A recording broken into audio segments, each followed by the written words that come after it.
Salam and hello everyone. Welcome back to the channel. I hope that you are all doing well. In today's video, I'm going to provide 6 tips on preparing for Ramadan from a health perspective. I will provide 3 tips for the month of Rajab, which we are currently in, 2 tips for the month of Shaban, which follows the month of Rajab, and then finally 1 tip for the month of Ramadan, which is what we're gearing towards, what we're preparing for. So let's jump in. For the month of Rajab, the first tip that I want to provide for you is to please consider detoxing now. Now, when I say detox, I mean detoxing and weaning yourself away from things like caffeine and sugar, because these are 2 of the main culprits that people seem to have withdrawal symptoms during the month of Ramadan. Withdrawing from caffeine, meaning drinking less and less caffeine as the days go on, or eating less sugar as the days go on, will hopefully be beneficial for you when you start to fast during Ramadan. Fasting has a lot of benefits, of course, but there are also some, not drawbacks, but I think I would say some struggles that some people experience from withdrawing from caffeine and sugar, including headache, stomach ache. Migraines are a big one. So just consider withdrawing slowly and steadily from caffeine and sugar. Some of you are able to stop drinking caffeine and stop eating huge amounts of sugar like cold turkey the first day of Ramadan. But I do want you to consider weaning yourself if you think you might have any issues with being dependent upon caffeine. Now, the second health tip that I want to provide for you for the month of Rajab is to consider your hydration. Consider what keeps you hydrated throughout the day, knowing that you will not be able to drink water or eat anything during the daylight hours. So for some of you, this is water. Drinking water during iftar or during suhoor or during the eating hours is what works best for you. For some of you, this might be milk. This might be yogurt. I say pay attention to hydration because, 1, you don't want to become dehydrated. It's a given that some of you will become dehydrated because you're not eating or drinking, but consider what keeps you hydrated so that you don't fall ill. And also consider that you might have, a dry mouth or a dry throat throughout the day. So anything that's going to be beneficial for you, consider that now. What you don't want to do is enter the month of Ramadan and try to, play around with what might keep you hydrated. You might try water this day or yogurt this day. That's all well and good, but I think if you know what helps you the best, I think you should go for that. And so thinking about that now is what I want to encourage you to do. Now, the third tip for the month of Rajab that I want to provide for you is to start fasting now. Fasting has many benefits, but it can also get your body used to the feeling of fasting for long hours during the day. Now, there are several ways to approach this. You can fast every other day starting now, as Prophet Dawood, peace be upon him, did, or you can Sunnah fast Mondays and Thursdays, as our Prophet Muhammad, peace be upon him, used to fast.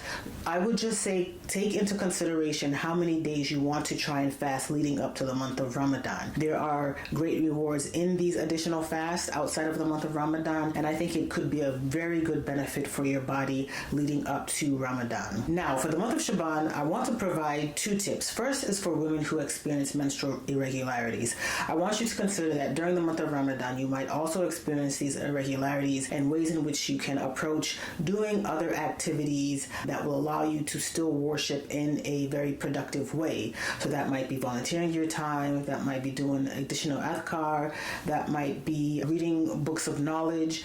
But the reason I mention this is because I don't want you to feel discouraged during this time when you won't be fasting. And this includes teenagers all the way up until women who are in the menopausal transition. You might experience fluctuations in your menses. And there is a book that I want to share with you. It's highly academic, but I do want to provide it for you in the event that you are curious to know whether you are actually on your menses or not. And I'll provide an image of the book and a link for that book below if you want to borrow it from your library to try and understand a little bit more the fiqh behind menses and the menstrual cycle. Also, do yourselves a favor and check out this video here where I talk about being productive during your period. Now, the second health tip that I want to provide for you for the month of Shaban is to consider how you will keep up with your nutrition and your supplements. For many of you, protein and fiber are really big for you. So when I say protein, I'm talking about muscle mass, maintaining muscle mass, not necessarily gaining muscle mass and definitely not losing muscle mass, but just being in a steady state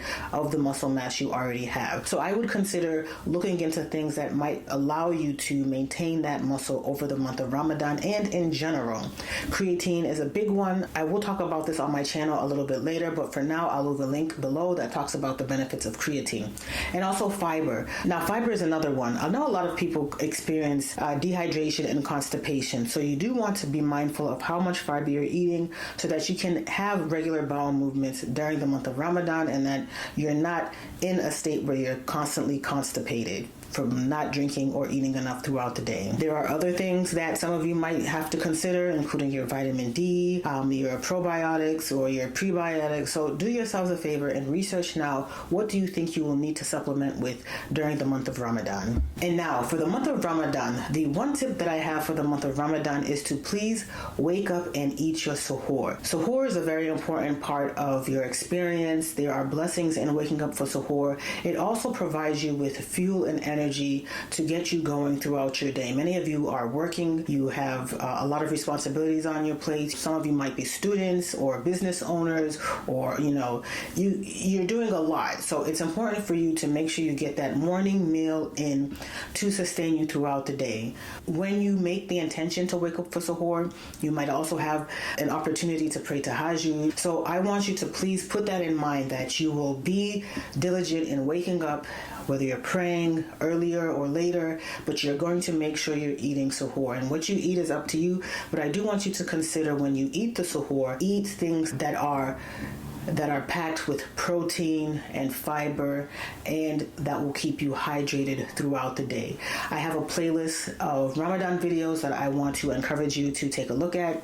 I talk about patients who have diabetes who are insistent on fasting. I know some of you have parents who insist on fasting even though they have diabetes. I also talk about ways to prevent migraines as much as possible during the fasting hours. I also talk about different things. I'm preparing for Ramadan. I have a playlist, a shorts playlist, preparing for Ramadan, 30 ways in 30 days, that I want you to take a look at. So please do yourselves a favor and check that out. And let me know in the comments if you have any questions and if there's anything I can answer for you with regards to these health tips. I do thank you for watching, and I shall see you in the next video. Take care. Bye.